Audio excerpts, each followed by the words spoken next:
Hey, here we are back again. Welcome to Wholesale Hotties Live, where the ladies of real estate are talking about real estate.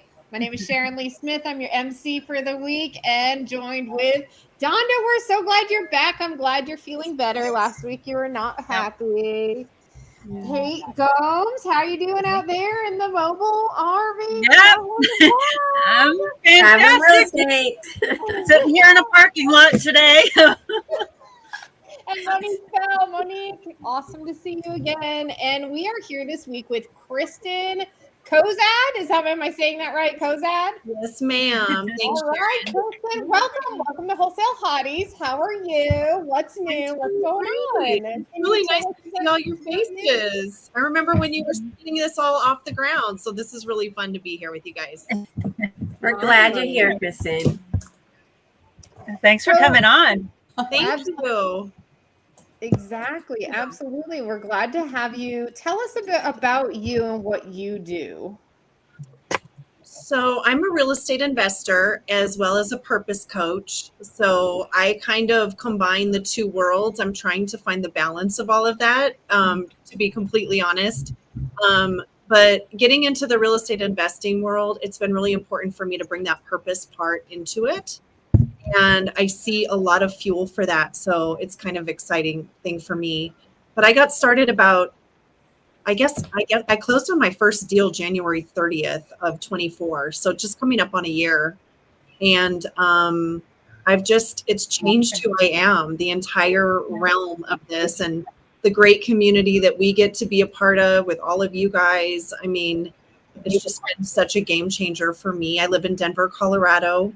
And I was a flight attendant before I started doing this. And so this is a really welcome change to be home in my bed every night. So absolutely. I can imagine. What is a purpose coach? I love that, the sound of that. Tell us about that. About that for a moment. Yeah, well, I help, and I've largely worked with women. I can work with either, but I think it's women kind of get to the point in life, 35 to maybe 50, where they look at life and they say, oh my gosh, this is not what I had in mind at all. And either I have outsourced all of my choices to all these other obligations that I have, or I feel like I'm very far off track from where I thought I would be. So largely I work with women and help them really put words to their core values, their vision, and their purpose, so that there's a different intention when we put words to things. So I help them to really clarify what that means for them, and so that they're taking that bigger vision into the world. So, and then with how did you learn? What? How did you learn about being a purpose coach? So I decided I wanted to be a life coach, and I looked for my training program and everything. And what I really realized was the thing that I really needed, and I don't see myself as a life coach, in all areas. I don't want to coach people on relationships or family life or things like that. But I think that coaches, the strongest coaches, come from their own story. And so for the longest time when I had that other job, it was really unfulfilling for me. And when I was in college, I did all the assessments and all of that to find out what am I here to do. And finally, in the year of college, my mom said, you need to pick a major and peace out. So it kind of was like, well, I guess I'll do communications, because I just plugged in all my credits and everything. But with the purpose part of it, I think I knew I wanted to go deeper with people. Mm-hmm. So I was in a job where it was like ships passing. So people were in your life and then out of your life. And I knew that planes passing, right? Yeah, exactly. And the thing for me was that I really liked going deep with people. And I wanted to know what my own purpose was. So I read What Color Is Your Parachute? I did so many different types of things, a nutrition certification. I did, holistic nutrition, and I did speaking for that. And I tried a bunch of different things through my church. I did a lay counselor, and people would come in and say the same thing over and over. And I said, I'm not a counselor officially. Check that one off. And so I came across the coaching, and I really like the idea of helping people get unstuck. And I knew for me in my own life, just to, purpose isn't necessarily what we do for work, but it is how we show up in every area with our families, with our significant other, in our work, in every area of life. It's more who we are than what we do. Yes. So that was just really important to me. So there was just a natural fit when I found the right program and everything for that. So That's That's amazing. really awesome. Well, thanks.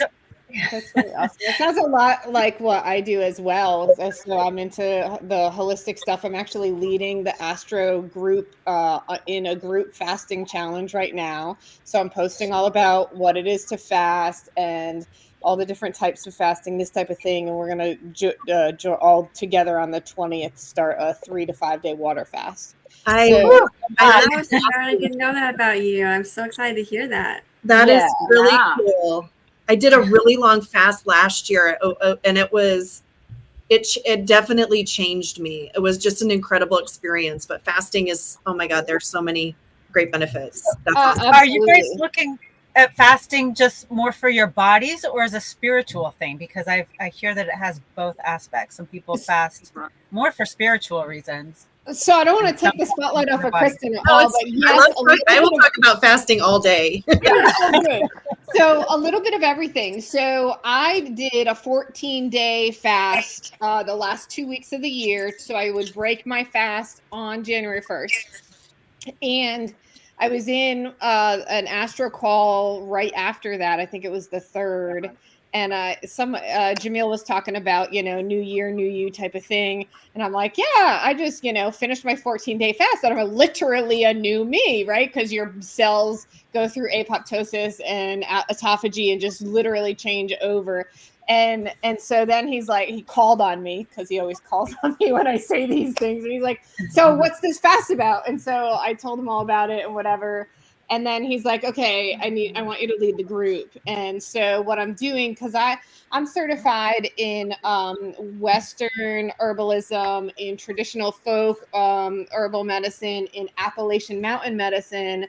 And then I have studied traditional Chinese medicine. You can't be certified in that unless you go to China and do a year-long apprenticeship. So I'm as close as you can be to certified without going to China for that. So I'm basically going through posts every day about, what is a fast, what is not a fast, what each of the things. I'm going to do one like fasting for men versus women because there's a difference. I'm going to go into fasting for spiritual purpose versus gut healing versus dopamine reset versus, all the different things. So I've got a series of posts that I'm writing as I go. And the goal is to January 20th, we all start, because Jamil was saying he's interested in doing at least a 3-day water fast. So I'm just kind of guiding as I go. And I don't know, I'm making it up as I go. So, I mean, not making it up, but like making up the curriculum as I go. I'm just, pulling it all together. And it was kind of a spur of the moment thing. Jamil's just like, you did what? Okay, let's do it. Okay. Are you going to be posting that? If Jamil asks me, I'm in, like no matter what. So yeah, that's how that went. Are you going to put that on YouTube and post it on your page, your personal page? I wasn't gonna, but I can, Donda. Absolutely. I may want to join you in that. Bring your sound up. All right, girls. I guess I have a new project to do. Yeah. And how about you, Kristyn? Do you do it more for spiritual or the body or both? I think it's both. I don't know how to do it without having my spirit involved. So it just, I moved to Denver probably, I think it'll be 11 years ago. And that's kind of around the time that I started doing fasting, kind of, I had tried it when I was in my nutrition program. I tried it and, I was not ready. So I got very, very sick. And so I kind of didn't do it for the longest time. And then when I came to Denver, I started doing it again. And I really kind of got into 3, 5, 7, 10. And then this past year I did 40 days. And that was definitely a spiritual thing. It was definitely, there were things in, it's amazing if you look at the timeline of what's happening in your body. it's amazing to see what's actually happening. And there's a lot of misinformation about it. Absolutely. And I went to a doctor and told him what I had done. And he was terrified. And you're still alive, he probably thought. Yeah, no, that's beautiful. He's Go ahead, finish what you're everything saying. on the inside. So it's satisfied. Like I was so satisfied, you know. I mean, every night I would go onto Pinterest and look at all my food boards, but No, that was my curiosity too. the 40-day Do fast Pinterest. is the one fast that I'm not writing about and promoting because medically it can be tricky, right?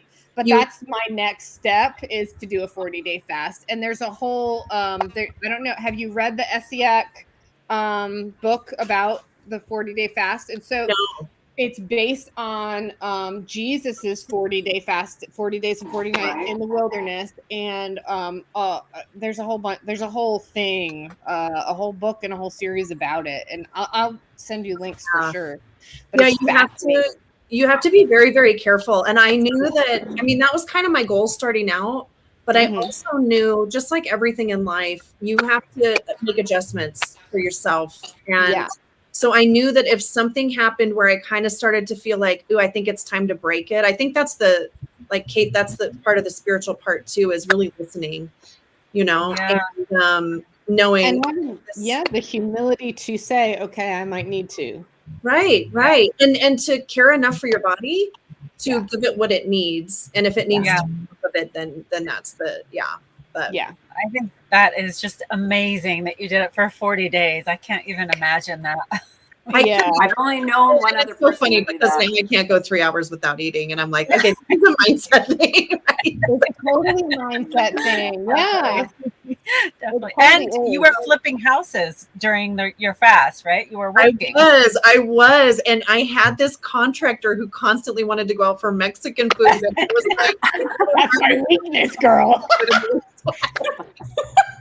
It was like, are you still doing that thing? And I'm like, I'm still doing that thing. So, so that is kind of right when I got started, actually, in the flipping. So that's awesome. Was when you did the 40-day fast was when you also started flipping, or? I started flipping the end of January, and I think I started the fast. It was probably a month later. Okay. Maybe a month later. And there wasn't any particular rhyme or reason to that. Just, it was what I felt I wanted and needed to do. So, yeah. That is badass. Right? But it really is. It sounds like that, but I got to say, it does take a strong mind, but at the same time, like your body literally feels like it's getting what it needs. I felt amazing. And if I didn't feel good on it, you know, I hate to take any credit for it because I felt good, you know, but it's also just the mental part of wanting food, even if you're not hungry. That's the hard part for me. You know, like I totally know what you mean, right? The first 24 to 48 hours is the hardest part. Day 3, you feel amazing. Day 4, the toxins kind of come out, so you kind of get body aches. You kind of have like a flushing effect and that type of thing, right? And then day 5, your head goes clear and your body just feels absolutely out of this world, right? And from there on out, it's a breeze. It really is a breeze. So I did the 14 days, no problem. And then as of January 1st, I'm doing 36-12. So 36 of fasting, 12 hours of eating window through the month of January. And then in February, I'll go back to my normal eating, which is the 18-6 cycle. Anyway, and that's like just the way my body likes to eat anyway. So like 2 to 8 is when I eat, you know, and I just stay with that. But yes, I know exactly what you mean. Like once you're past a certain point, it's a breeze. It's kind of easy once you're there. It feels good. My chiropractor said you will never feel this good in your life. You'll never feel this good again. Yeah. You know. So I don't know if you know this, Kate, but what happens after 72 hours is your human growth hormone increases by 1,300%. So what's that doing is it's healing all of the damaged tissues in your body. So my rotator cuff tear is practically gone, like all those type of things. If you're a bodybuilder, the best way to break through a plateau is to do a fast to get that human growth hormone stimulated again, which seems the opposite, right? Bodybuilders are like, oh, I got to eat to put on weight and bulk up, but no. Doing a fast to trigger that HGH, production is the way to go to really boost through that. And there's so many other. I could go on and on, so I'm going to be quiet because we're going to talk about. What's our topic tonight? Let's talk about that. How to fast while you're doing fix and flips. Fast and flip. That's right. There we go. So are you doing it again this year, Kristyn? No. I think I'm probably going, and you know what? I'll be really honest. Let's talk about entrepreneurship and taking care of ourselves. The last 6 months of the year, I just feel like a wave would come up, I'd get knocked down. A wave would come up, I'd get knocked down. I was constantly trying to catch my breath, and I wasn't taking care of myself. So it's really funny because I was going to do Dr. Mindy Pelz is amazing. I follow her. Fast Like a Girl is a book that she has out, and so I'm a part of her community. And she just did a 3-day fast.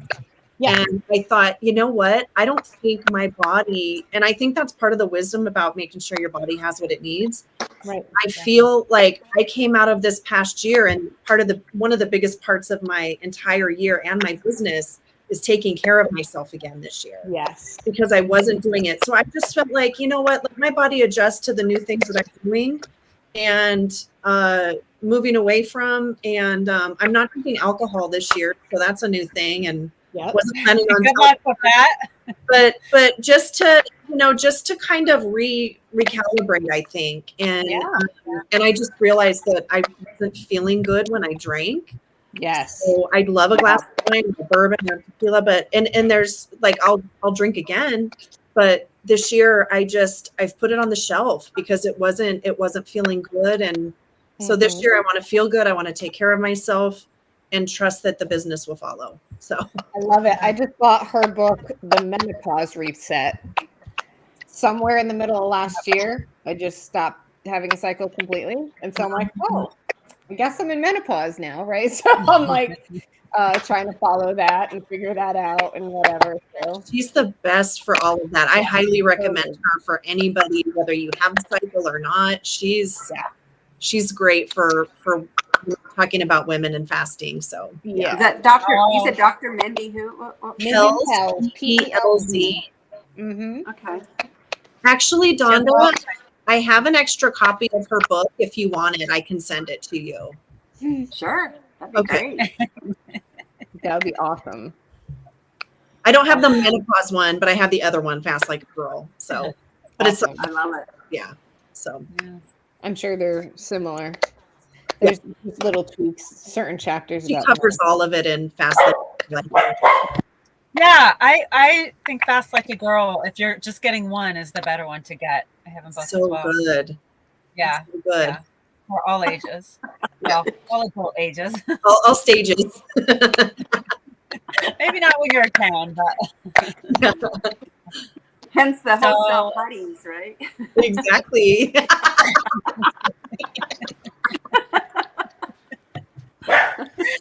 The guys are getting some good education tonight, huh? That's good for them. So, are you a real estate agent as well, Kristyn? No. Am I remembering that correctly? No. No. Are you strictly doing fix and flips?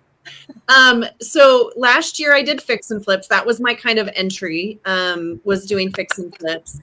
And then this year, toward the end of the year, I think I tried some things out. I stepped into wholesaling. I'm not a wholesaler. I'm trying to find that happy place of where my gifting is, the things that I enjoy, and so that I can create a business that I really like and am excited about. And when I started doing the wholesaling, I would have the Sunday sadness of like, oh my God, I have to go do this again for 5 days in a row. you know. So so the flipping is really good for me. I love the design aspect. I love taking something from nothing and making it really beautiful, and during the process thinking of who's going to call this home, you know, and feeling connected to that. I really love the flipping for that reason. So Man, we'd make good partners because I'm the opposite. Give me sales all day long, and I can't stand the flipping part. oh, bring me properties. But we are, I am starting to work with a couple new partners. And so we will be doing remote. We're actually, I reached out to Donda yesterday, but we're going to start doing Arizona, kind of Phoenix, Scottsdale area, and then start with that market and then move on to a couple other markets and scale it. So I'm super excited to have more of them. Very nice. Yeah. So that and capital raising and so the fix and flips is really kind of, you found is more your sweet spot and where you started. I like it. Yeah. I think that I just took to it when like doing the first one, I understood the process. Everything made sense to me. I think you have to be a pretty good communicator as well to keep all the pieces moving together. And so that's I kind of think about what people need to know going into a project, or, you know, any gaps in communication. I'm very sensitive to that. So yeah, I think it's kind of a natural fit for my skill set. And you didn't get the Sunday blues? No. Now, Kristyn, when you first started out, were you like kind of on your own, or did you have other partners that were working with you? And how did you like manage through, like, okay, well, where am I gifted at? Where are they gifted at? And how do we plug into each piece? Yeah. And that's kind of the ideal, right, Monique? But I had a partner. That sounds so familiar. Just stop right there. We definitely dated before we got married, and the attorney that I had dissolve, you know, remove me formally from that, said, you have to be so careful about partnerships. He said, it's like a marriage, and it's like ending a marriage. And I don't think I mean, that's a little dramatic, right? Let's be honest. No, it's real. But it is real, you know, to use. You own property together. You're financially tied together. It's just like a marriage. Absolutely. Yeah. The anger is the same. The anger's the same. I still got fucked in the end. Oh, I mean, sorry. Sorry. It's not in the way that I prefer. Yeah. So yeah, Sorry, you too. I think the partnership thing, I think that is something that people need to really, you know, vet your partner, find out, like, see them in different situations. I think I had some yellow flags. I don't know that I had red flags with my partner, but we did the first one together, and then I did the others on my own. So I was. Did you actually form a business together on your first property, or okay? Because I'm collaborating where we own the house together, but we each have our own entities that are on title. And that, right. Yeah. And yeah. That's more of a JV. You guys have a JV agreement, right? Yeah, we should. Yeah, you should. Well, I think, yeah, that safety part of it and really being careful about that. I think that's so important. And really, we just jumped right in. And I think we were both brand new. We both met at a networking dinner. And I think that it just was great to have somebody say, let's do this together. And we were both like, okay, that's perfect, you know? Yeah. So, and it ended up working out, but it taught me a lot. And it was really hard at the time, the way that it ended and everything. She didn't want the end of the partnership, and I did. And so it made for really hard conversations and months of kind of dragging on. But just like breakups can be. When it's a guy who thinks he knows everything, it's a problem too. Anyway, so with your new partnership, what are the roles? Do you each have your own very specific roles, or how does that? So we're just in the process of establishing that. One person is kind of a construction type person, which is insanely helpful. Because I feel more trust in that, like in that he has that background. And so then we're in the process of really defining the roles and what's going to be needed and things like that. So we're just forming this, but they're people that I've known for, I think, 6 months, and you know, I feel pretty good about them. Yeah. That's good. Yeah. Yeah. I know, like, that was my burn, is that it was, oh, I'm a contractor. And then at the end of the day, like, knowing them for a period of time and seeing their work is, I think, is super key, right? Rather than taking people at their word.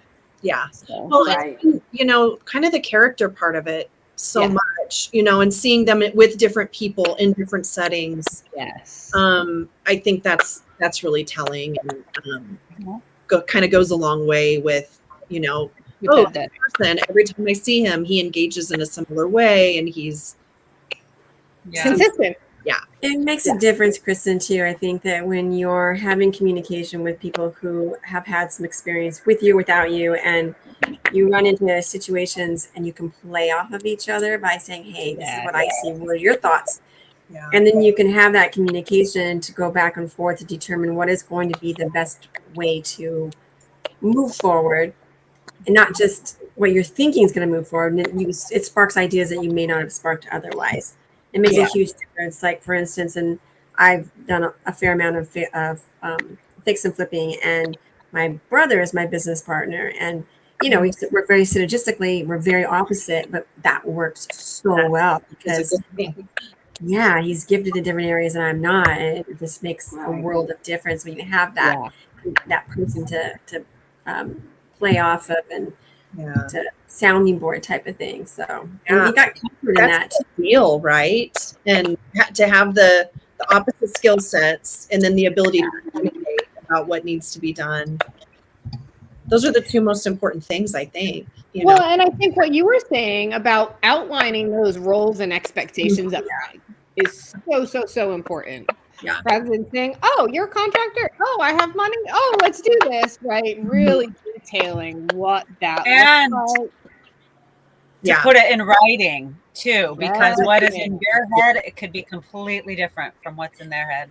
Right. And it can also transform over time, because as you begin to synergistically work together, you find, even though you're gifted in an area, they're more gifted, or they're just more well versed, or you find you just prefer something differently, and then you can walk through that, because it is my role and I'll keep doing it, but I'd like to also be doing this. Oh yeah, let's put you in some of this stuff too. And so it just makes a big difference to be able to continue to pivot too, if you need to pivot. Agreed. And do what makes sense for the project, for the good of all, and that's what that is, right, Monique? Oh yeah, if you're driven and having that desire, and just forging forward rather than just sitting back and thinking, oh, I can just sit back and wait for it to happen. Yeah, exactly. Yeah. Or getting greedy. Some people get really greedy and create an issue that way too. Or lazy. Or lazy. Let me hire someone else to do all the things. Well, okay, but our budget was saying that you would do those things. So right. Coming out of your portion. Yeah, exactly. Yeah. So was it scary for you, Kristyn? Because it sounds like you jumped right in from being working on an airplane to flipping houses, and that's quite a different career. Did you have a It is. Yeah, you know, I did have a little training time. So I got into real estate investing. My mom had passed away, and so I was taking some time away from that job. And she left at home in Montana for our family, and my brothers don't want it. So I wanted to buy them out. And so really, when I got started, that was my singular focus, was buying this house in Montana, buying my brothers out of it so that I was the only one on title. And so when I had a lot of anxiety about that, because as a flight attendant, I didn't know how I was going to do my mortgage here and then be able to do that as well. And so I got started, I think, like learning about it in August. So I had a little bit of time where I was, getting trained, and I was doing trainings. I joined a group called RAIN. And that was a great place to just get my feet wet. Super nice ladies, and I learned a lot. So I kind of got. What was that called? Was that just a local group? No, you, or- she's based out of Dallas. It's Women's Real Estate Investing Network. And so it's a year-long program. And I didn't sign on again, but it served a purpose for me when I was getting started, which was great. Yeah. So I kind of had a chance to go, oh, okay, well, this is wholesaling, this is fix and flipping, this is, and at least fix and flipping, I'd seen it on TV. Yeah. So, Right. hey. all the good shows. But I think that, you get into some of these things and you realize after the fact, oh my gosh, there was so much I didn't know, right? And so Oh yeah. after doing a few this year, there's always going to be new things that pop up. I talked to somebody who's been doing this for 20 years and said, I just learned this really hard lesson. And so every time I talk to somebody that has a lesson, I say, oh, well, what would you do differently? So I'm really kind of developing quite a checklist of things to protect people, because I want to see people, whether you're lending, whether you're flipping, I want to see people protected. And I had some hard things happen this year with a contractor that I'm proud of myself that I was as protected as I was, but I realized the places where maybe I didn't do well, Do you care to share that story? Yeah. Share that story. Her name is Okay, well, that doesn't name names, but like, what are you talking about as far as protection? What do you mean there? So Collaboration. the last two projects that I did, I worked with the same woman who was essentially she wasn't a GC, but she was the managing of the subcontractors. So can I just ask real quick, is this one of the mobile homes? Because I spoke with you at Boston a few months ago, and I remember you were in the thick of a problem at that time. Yeah, so that's all finished now. That's the story. Okay. Mm-hmm. Yeah, that one is finished. So, but there was more that came up after that. It's really funny. So she had been my realtor on the first project. So I had known her since January. And, I think that I didn't not trust her, but I didn't trust her, if that makes sense. So I just kept an eye on her all the time. And so I did 2 projects with her. And at the end of the second project, she was going to be my realtor because she had given me the deal. So she did the rehab on it and she was going to be the realtor. And I was like, okay, this is the end of that show. That's not going to happen again. Well, about a month after it was on the market, she really wasn't doing any marketing for it. And I kind of had said, I'm concerned about the marketing.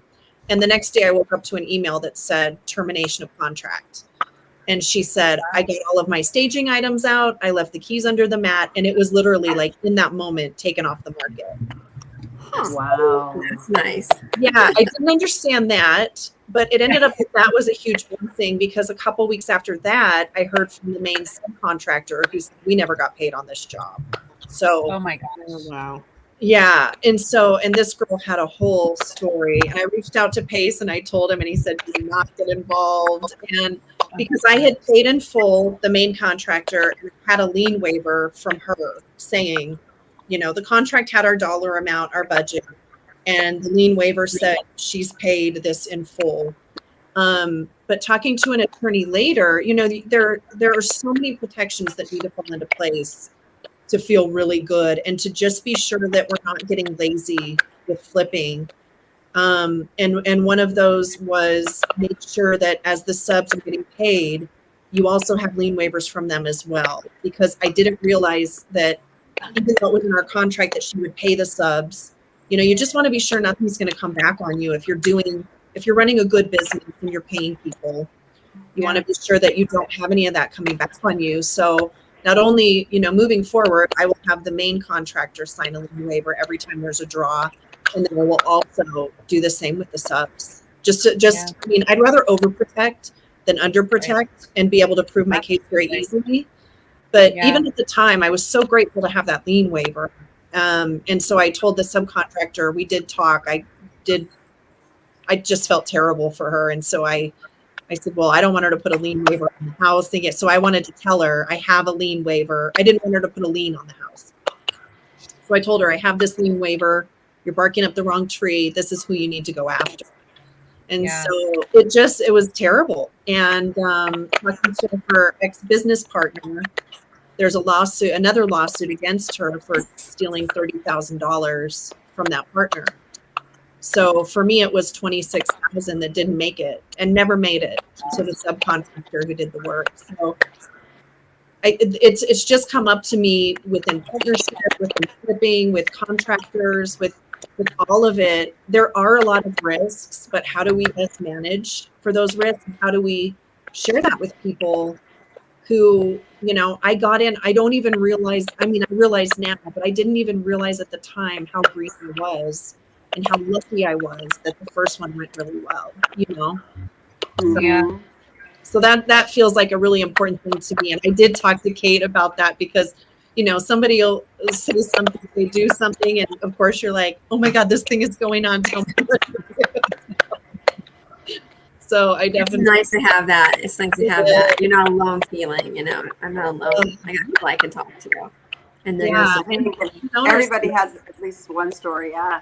And emotionally, if nothing else, And really experienced people, somebody else I had spoken with who has done so many within our community, he was having an issue as well. So, I don't want to be afraid of it. I don't want to live like that.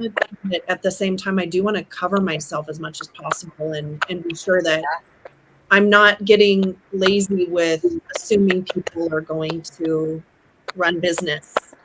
Absolutely.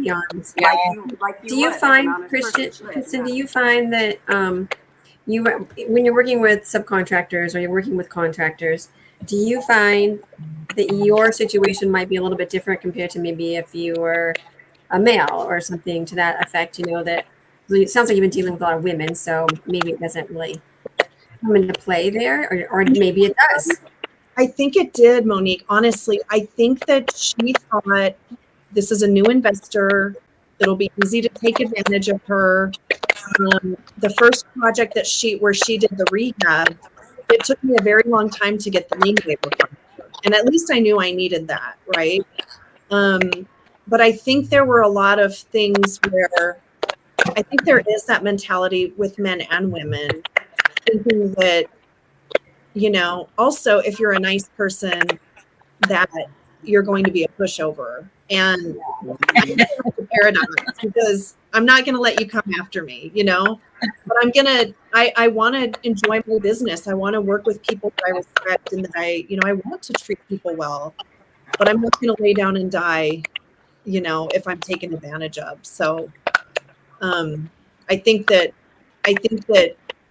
we need to be empowered to speak our minds. And I think that leading the project and not thinking, oh, I'm just a girl, I'm just a woman, but to really not, and I don't mean it in a way, I think that we had talked about this a long time before, but feminine leadership, leading with grace and leading with as an invitation for everybody to show up and do the best that they can do, rather than asserting dominance or anything like that. I'm not going to be doing it, I can do it if I have to, but I choose to have more of an invitation and to create a culture on a project, rather than to try to make sure that I am woman, hear me roar, right? I think that there's a balance there in owning what needs to happen at that moment.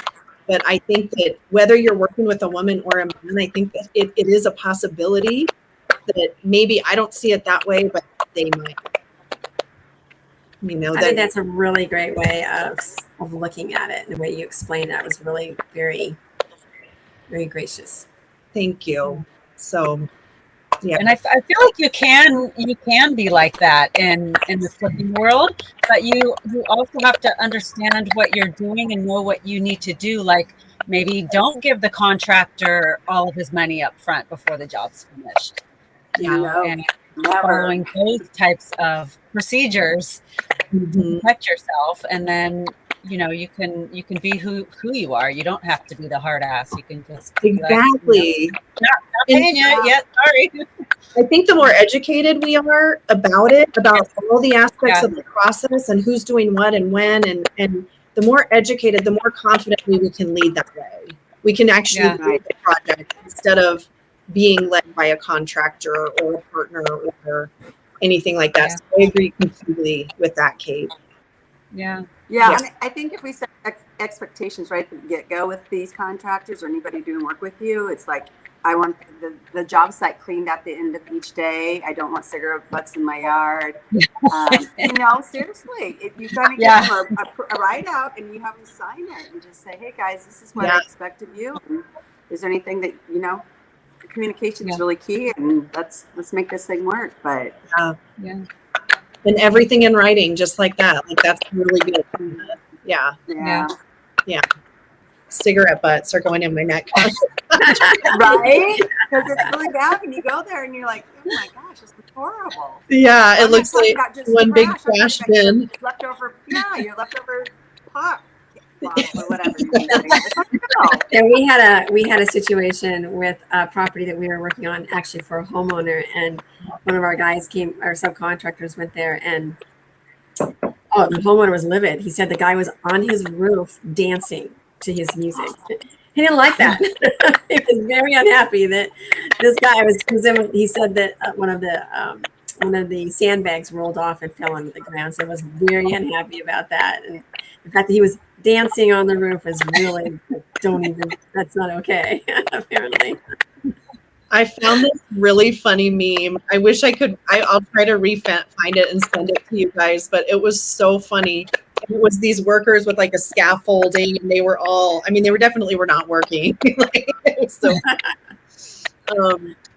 having a that might have been my husband. That might have been my husband back in his scaffolding days. We lived in Seattle. They had those duck boats things that would do the duck tours. Oh yeah. Go by, and they always had these guys, and so they would start playing the YMCA, and they'd be up on their scaffold doing the YMCA dance to the duck tour guys, and they go by. That's adorable. That's pretty funny. You gotta have fun when you're working. I think so too. I think so too. I don't hate that. I don't want anybody to break a neck or anything like that, but yeah. So do you have any projects going on right now? Or are you kind of in a break? Or no, we are actively looking, and I hope we have, talking to Paige. I had a one-on-one with Paige, and nice.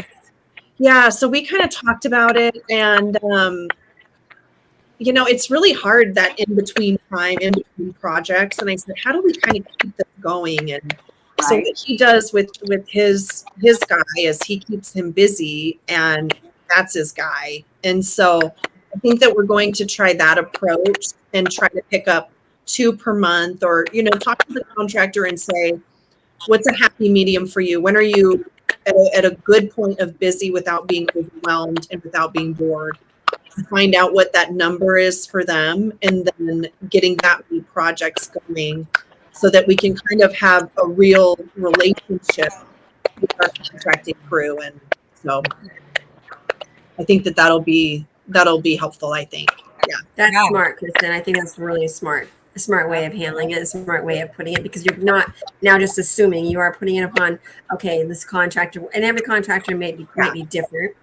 And then that gives you the ability to build that relationship at the level that you need to build it in order to keep it going if you're happy with it, and keep it moving forward and not having to keep trying to vet contractors. Mm-hmm. So we have a really prolific wholesaler in the Arizona area. So he's been sending a lot of properties. So I'm hoping that we're meeting again on Monday. We're going to go through all the different roles and things like that. And so I'm hoping that we find a project very soon. So that's amazing. Then will you be traveling? And I could never do that, right? That's the beauty of partnering with people. So boots on the ground in different areas, as well as the way that they can handle a different state, and somebody's going to be there to check the property and all that. Are you going to keep any of the properties, or are you going to sell them? You're all about selling all of them. I think it'll just depend on what makes sense for the area and the property. I personally, right now, my agenda is not to have a bunch of buy and holds. So later in the year, for sure. but the first 6 months of the year, I'm increasing my capital. So I am not. I'm looking to buy a mobile home park too. So there you go. That's amazing. So what? Oh, I was just what is this made me think of the Mount Everest project. So I'm curious what your bigger, grander plans are. So I have had a vision for a really long time about, and it's in tandem with the coaching that I do. And I have the biggest Pinterest board you've probably ever seen because I'm very visual and like I said, I like design and things like that. So living in Denver, I see this as kind of being in the foothills, not too far away from Denver. So an easy commute, but a really incredibly beautiful space with a lot of natural elements, tons of windows, a lot of natural beauty where we can do the coaching, and everything, coaching, spiritual direction, and counseling for people to help them kind of get out of their own way, to deconstruct, and to really get free. So that's been on my radar for a very long time. But what I realized in the process of doing our project with Everest is that I think that's base camp. Starting that is base camp. And so really for me, my people are my doors. So it's really more amplifying the impact that I have through that center. So for me, it's going to be the things that kind of spread out from that are going to be a lot of YouTube, podcast, wholesaling, all that kind of stuff. And getting that, really kind of getting it out there and having a really big impact, having a really large community of people. But what I've realized, Sharon, you might get this from, you do a training program for something, nutrition or coaching, and, you have the soft skills. That's great. You can be the best coach, the best nutritionist on the planet, but they don't necessarily teach you how to run the business, how to make a living doing it. So I've noticed that that's kind of that's the disconnect. So that's what I really hope to gain by joining Owners Club is exactly that. Because I love wholesaling. I can do wholesale transactions in my sleep, but turning that into... Will you do something for me in your sleep? I'm in Virginia. She's not napping right now. Virginia. but like changing that into like a scaled, like a fully automated running whatever business, and finding the people to put in place to make that a business has been my biggest struggle. And then again with the coaching part, right, is finding the systems and the things to put in place to make it into a business. I can coach one-on-one all day long, but then changing that from I'm helping this person into I'm running a coaching business, right, has been a huge struggle.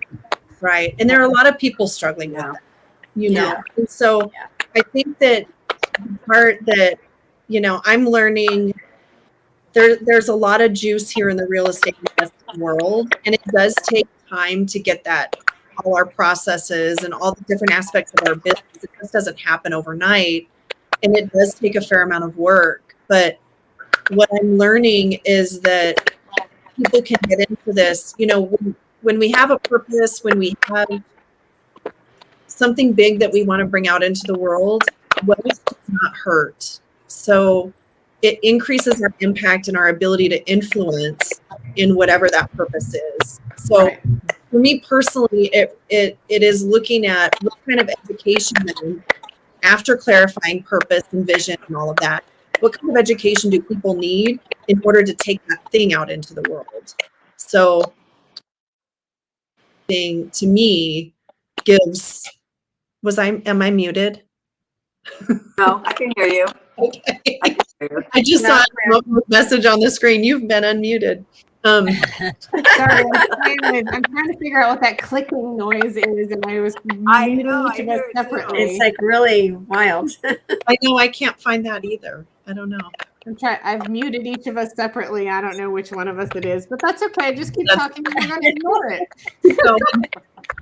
So, but anyway, so it really is, my Everest is more in line with how do I help them to create that impact? How do I help them to have the means to do that? And having a strategy like investing could be really helpful. And then, really working with people with the wealth mindset and the abundance mindset, and to get out of our way and to be able to, really create that thing that we're looking to create, whether it's in investing or coaching or any other realm. How do we create impact? And the idea of wealth has been a really big one for me this past year. And the fact that is ultimately, it's not a simple thing. I'm not trying to oversimplify it, but ultimately that's available to anyone. Yeah, absolutely. And I love what you're doing with flipping, Kristyn, because there's so many flippers out there who don't care so much about the homes and who's going to live in that home. And so they cut corners and they do things wrong and not very nice. And I just love to see one of your flips, because I bet they're beautiful. Thank you. Thank you. It gives us flippers and investors a good name. What? Sorry, Kate, go ahead. Oh, I was just saying, and it gives us flippers and investors a good name. Absolutely. To have people like you in the industry. Yeah. Well, thank you. That means a lot from you. Yeah, absolutely. Yeah. What are you using for project management? How are you running your jobs? We were, what is the program that he has? I don't know the name of the program that he has. We just talked about it, and it wasn't something that I knew. But as the contractor and having the contracting teams, he has the whole thing already set up. So for a visionary that's not into all that part, it's great that he's got that all set up. So I would love to know what that is too, because I'm just getting going also. And I will let you know. And, I was going to bring in a couple people for education purposes, people that I've known forever.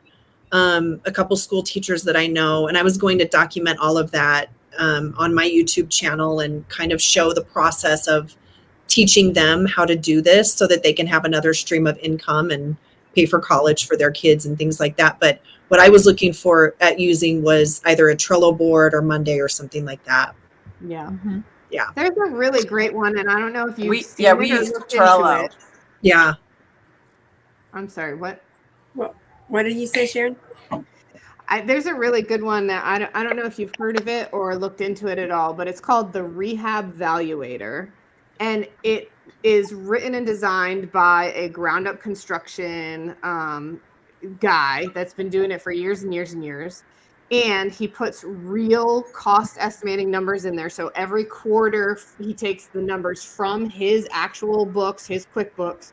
So he updates his software every quarter. So the when you're doing the cost estimate, and then you're doing your scope of work, and then you're doing your budget, and then you're working through and doing your draws and all that stuff, like all your numbers are already there.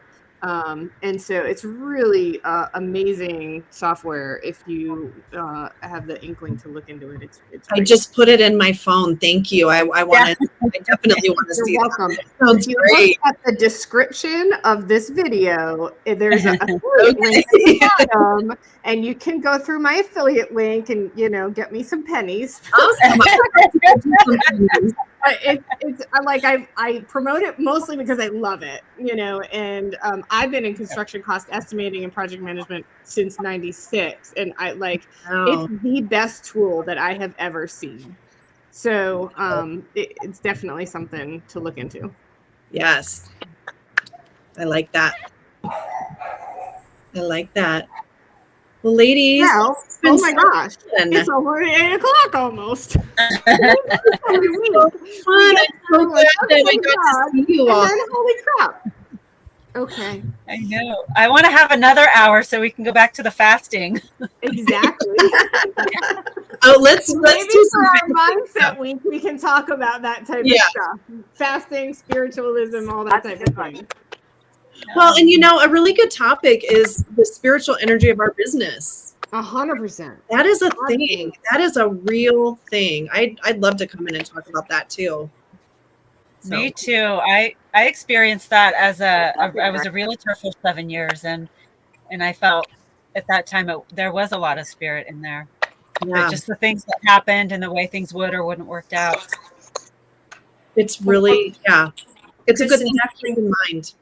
Definitely, before we get off, though, we definitely want you to share how people can get a hold of you if somebody needs to get a hold of you for anything. Okay, 703. I'm just kidding. My Instagram is Kristyn Cozad. And then on YouTube, I think I sent a link for you guys. My YouTube channel, I'm just getting ready to post my first podcast.